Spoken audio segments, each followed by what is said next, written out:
Hello everyone, बहुत बहुत स्वागत है आप सभी लोगों का एग्ज़ामगढ़ पे। इस वक्त एक बड़ी अपडेट के साथ आपसे मुलाकात हुई है। जी हाँ, आपको बता दें कि जिस तरह से सभी स्टेट ने अपने यहाँ छात्रों को प्रमोशन करने का ऑर्डर दे दिया था, उसके बाद यूजीसी की ये तुगलकी फरमान वाली गाइडलाइन आने के बाद सभी स्टेट ने अपने अपने यहाँ सभी छात्रों को, अंतिम वर्ष के जो छात्र थे उनकी परीक्षाएं अनिवार्य कर दी और जो अदरवाइज स्टूडेंट्स थे उनको प्रमोशन दे दिया गया। इस पर बड़ी विवादास्पद स्थिति उत्पन्न हुई। छात्र जमकर प्रदर्शन कर रहे हैं। आज एक मंत्री ने जाके सुप्रीम कोर्ट में याचिका दायर कर दी है और बहुत सही भी किया है। अगर एक हिसाब से देखा जाए तो जहाँ पे आप बात कर रहे हैं, कल आपके रमेश पोखरियाल निशंक जी जो कि केंद्रीय शिक्षा मंत्री जी हैं, वो लाइव आए थे। उन्होंने एक संवाददाता से बात करते हुए हिंदुस्तान के कहा था कि हम छात्रों के सुरक्षा को ध्यान में रख के फैसला ले रहे हैं। तो मैं आपको बता दूं कि आज जिस स्टेट में मैं हूं, यहाँ पे मेरे आसपास 17 से 18 लोग संक्रमित मिले हैं। ऐसे में यहाँ के जो स्टूडेंट्स हैं इनकी बात करी जाए, और यहाँ की तो बात छोड़िए, अदरवाइज़ बहुत सारे स्टेट है जहाँ पे कंटिन्यू, आज यहाँ पे बहुत दिन बाद मिले हैं लेकिन कंटिन्यू डेली मिल रहे हैं। ऐसे में वहाँ के छात्र कैसे एग्ज़ाम्स देंगे? ये यूजीसी का जो तुगलकी फरमान है अचानक से जारी हो गया और उसके बाद सभी छात्र संकट की स्थिति में आकर कंटिन्यू विरोध प्रदर्शन कर रहे हैं। उसी के साथ उनका सबसे बड़ा सवाल यही सामने निकल कर आ रहा है कि आखिर प्रथम द्वितीय वर्ष के छात्रों को प्रमोट किया गया कि उन्हें वायरस हो जाएगा, और तृतीय वर्ष के अंतिम वर्ष के मतलब जो भी छात्र हैं, क्या उनको ये वायरस नहीं होगा? गवर्नमेंट बखूबी इस बात को जानती है कि आज हमारा इंडिया तीसरे नंबर पे आ जाएगा, और यही कंडीशंस रही। अगर सोच समझकर फैसला नहीं लिया जाएगा किसी भी सेक्टर में, तो ऐसी कंडीशंस आएंगी कि एक दिन हमारा इंडिया प्रथम नंबर पर आ जाएगा। और मैं साफ साफ कहना चाहूँगी आप सभी लोगों को, किसी को गलत लगता है तो कोई परवाह नहीं है, क्योंकि हमारा इंडिया जो है वो हर चीज़ में प्रथम नंबर पे आना चाहता है। तो मुझे लगता है ये जिस तरह से गवर्नमेंट फैसले ले रही है, इस वायरस के संक्रमण में भी इंडिया पहले नंबर पे आ जाएगा, कुछ ऐसा ही डिसीजन समझ में आ रहा है। क्योंकि जहाँ पे कई लाख स्टूडेंट्स एग्ज़ाम देने बाहर निकलेंगे, एग्ज़ाम्स करवाए जा रहे हैं, इसके सभी, कल उत्तर प्रदेश में भी गाइडलाइन जारी करी जा चुकी है कि एग्ज़ाम्स होंगे, किसी भी हाल में एग्ज़ाम्स होंगे। आपको बता दें, हेडलाइन कुछ ऐसी ऊपर न्यूज़पेपर में लिखी गई थी कि स्टूडेंट्स पढ़ के ही गुस्से में आ जाएगा कि अंतिम वर्ष की परीक्षाएं होंगी ही, कुछ ऐसा लिखा गया था। उसी के साथ आपको एक ऐसी अपडेट दिखाने वाले हैं जिसके बाद आपको थोड़ी सी संतुष्टि मिलेगी कि कम से कम कहीं ना कहीं की गवर्नमेंट, कहीं ना कहीं के मंत्रालय वाले स्टूडेंट्स का साथ दे रहे हैं। मुझे ये नहीं समझ में आ रहा है कि उसी गवर्नमेंट में, उसी मंत्रालय में स्टेट गवर्नमेंट जब स्टूडेंट्स के प्रमोशन के लिए तैयार है, तो कैसे सेंट्रल गवर्नमेंट अपने मन से डिसीजन ले लेगी? तो बोला जा रहा है कि स्टूडेंट्स, जो फाइनल ईयर के स्टूडेंट्स हैं, सरकार नहीं चाहती कि उनकी डिग्री पे कोविड-19 का धब्बा लगे। तो मैं ये पूछना चाहूँगी, कोविड-19 की डिग्री वाला धब्बा जिनके सर्टिफिकेट पे आप लगाने की बात कर रहे हैं, आप मुझे एक बात बताइए कि क्या जो जितनी कंट्री हैं वहाँ पे ये वायरस नहीं फैला है? आप मुझे ये बताइए कि पूरे इंडिया में ये वायरस नहीं फैला है? तो बेशर्म होंगे वो लोग जो ये बात बोलेंगे कि ये कोविड-19 वाला है, इसे निकालो। बल्कि उन्हें जॉब देनी चाहिए पहले कि ये इतनी प्रॉब्लम से गुजर के सामने आ रहे हैं जॉब करने के लिए, इन्हें अपना एग्ज़ाम्स देने का मौका नहीं मिला, बच्चों ने इतनी पढ़ाई की। आप सभी लोग इस बात को सीरियसली लीजिएगा कि जो अंतिम वर्ष जिनकी परीक्षाएं कराई जा रही, इस साल के जितने भी स्टूडेंट्स हैं, मैक्सिमम 2 से 3 बार बुक का रिवीजन कर चुके हैं। ऐसे में उनका आकलन करना और जो परीक्षार्थी बाहर बाद में आएगा उसका आकलन किसी भी तरह से कोई बराबरी नहीं कर सकता है, क्योंकि उन छात्रों ने और बड़ी बढ़िया अच्छी तैयारी करी थी। लेकिन ऐसे संक्रमण की स्थिति में अगर आप एग्ज़ाम्स करवा रहे हैं, आप सोच रहे हैं कि छात्र परीक्षा से डर से एग्ज़ाम्स देने के लिए नहीं आ रहे हैं, लेकिन मैं आपको साफ साफ बता दूं कि कहीं कहीं ऐसे भी है कि किसी किसी के घर में सिर्फ एक स्टूडेंट्स है। अगर वो संक्रमित होता है तो क्या आप उस फैमिली को देखेंगे, उस स्टूडेंट्स को देखेंगे?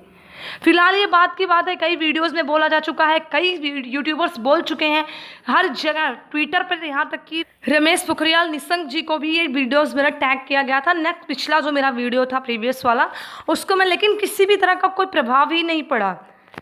गवर्नमेंट यही बोल रही है कि छात्र समझ नहीं रहे हैं, अभी युवा समझ नहीं रहे हैं। तो एक बात मैं साफ साफ बता दूं आप सभी लोगों को, जब वोट लेने का टाइम आता है तो उस समय युवाओं को बोला जाता है युवा ज़्यादा समझदार हैं, युवा देश के समझे, युवा जागरूक हैं, उस समय ये कहा जाता है। मेरी बात अगर किसी को गलत लग रही हो तो उसके लिए मैं क्षमा मांगती हूँ। अगर आपको किसी को भी गलत लग रहा हो, लेकिन जो बातें बोली जा रही हो बिल्कुल सच है, बिल्कुल साफ है, जाहिर है सभी स्टूडेंट्स समझ रहे हैं जो भी ये वीडियोस देख रहे हैं। सो आपको वो अपडेट दिखा देते हैं जिसमें मंत्री जी ने सुप्रीम कोर्ट में याचिका दायर करी है और जगह जगह पर छात्रों का विरोध प्रदर्शन अभी भी जारी है। आपको बता दें कि कुछ समय एग्जाम्स में बचे हैं। अगर गवर्नमेंट ऐसे में एग्जाम्स भी करवाती है तो बहुत ही गलत होगा, सभी छात्रों के लिए गलत होगा, क्योंकि आपको बता दें कल बीकानेर में NSUI के अध्यक्ष ने भी ज़बरदस्त चेतावनी दी थी छात्रों के प्रमोशन की डिमांड को लेकर गवर्नमेंट को। तो ये देखिए, UGC के खिलाफ सुप्रीम कोर्ट पहुंचे आदित्य ठाकरे, फाइनल ईयर के एग्जाम कराने के फैसले को दी चेतावनी। केंद्र सरकार के फैसले के बाद यूनिवर्सिटी ग्रांट कमीशन ने देश भर में फाइनल ईयर की छात्रों के एग्जाम्स कराने का फैसला लिया है। इसके विरोध में महाराष्ट्र की उद्धव ठाकरे सरकार सुप्रीम कोर्ट पहुंच गई है।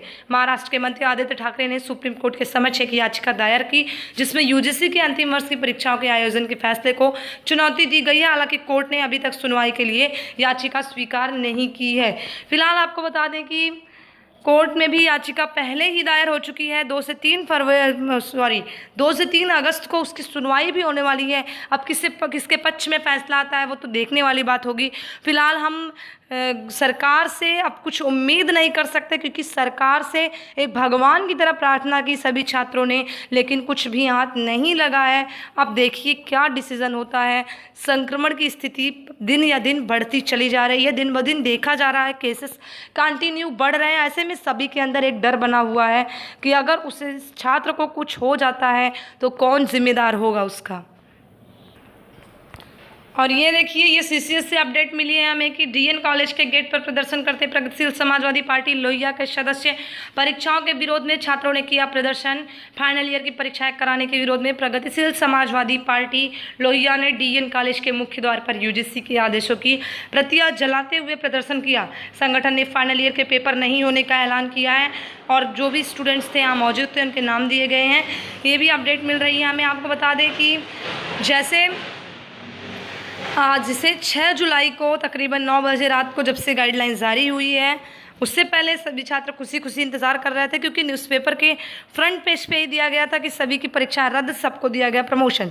इसके बाद जो अपडेट मिली कि अब परीक्षाएं अंतिम वर्ष की होंगी, इससे सभी छात्र जो हैं परेशानी में आ चुके हैं और तनाव की स्थिति में आ चुके हैं। आप कंटिन्यू देखिए फेसबुक पे और यूट्यूब पर भी इतने एक्टिव है स्टूडेंट, और ट्विटर पर भी जो बड़े बड़े नेता हैं, आपकी गवर्नमेंट है, उनके पास वीडियोस ट्वीट करके भेजे जा रहे हैं। सभी छात्र तनाव की स्थिति में। कुछ छात्रों ने तो खुल के कहा है कि हम अपनी जान दे देंगे। देखिए, आप सभी लोग ऐसा बिल्कुल मत करिएगा, क्योंकि आपकी ज़िंदगी ज़्यादा इम्पॉर्टेंट है, डिग्री उतनी इम्पॉर्टेंट नहीं है। अब आप रहेंगे तो डिग्री आप बहुत मिलेंगी, इसलिए आप लोग अपना ध्यान रखिए। ऐसे किसी भी तरह की कोई भी कदम मत उठाइए जिससे आपको परेशानी हो, आपकी फैमिली को परेशानी हो। इसलिए प्लीज़, अगर परीक्षाएं हो रही हैं तो देखिए क्या होता है, उस पर डिसीज़न, अभी खास डिसीज़न आ चुका है, लेकिन परीक्षा के विरोध में छात्र हैं। फिलहाल जो डिसीज़न आएगा देखा जाएगा, क्योंकि कंटिन्यू केसेस बढ़ ही रहे हैं। ऐसे में एग्ज़ाम्स करवाना बिल्कुल गलत होगा, हम सभी छात्र बोल रहे हैं। और डिग्रियों पे धप्पा लगाने वाली जो बात है ये बिल्कुल गलत है। कोई नहीं धप्पा लगाएगा किसी की भी डिग्री पर, उसके लिए कोई आंसर देने वाला कोई स्टूडेंट्स नहीं था उनके सामने, नहीं तो वो अच्छे से आंसर दे सकता था। लेकिन आप लोगों से बस इतना ही रिक्वेस्ट है कि किसी भी तरह का कोई गलत कदम मत उठाइएगा एग्ज़ाम के प्रेशर में आकर। सो आप जो भी कर रहे हैं आप करिए, लेकिन कोई ऐसा कदम मत उठाइएगा। घर पर रहिए, सुरक्षित रहिए। मिलते हैं नेक्स्ट वीडियो में, तब तक के लिए कीप सपोर्टिंग। जय हिंद, वंदे मातरम।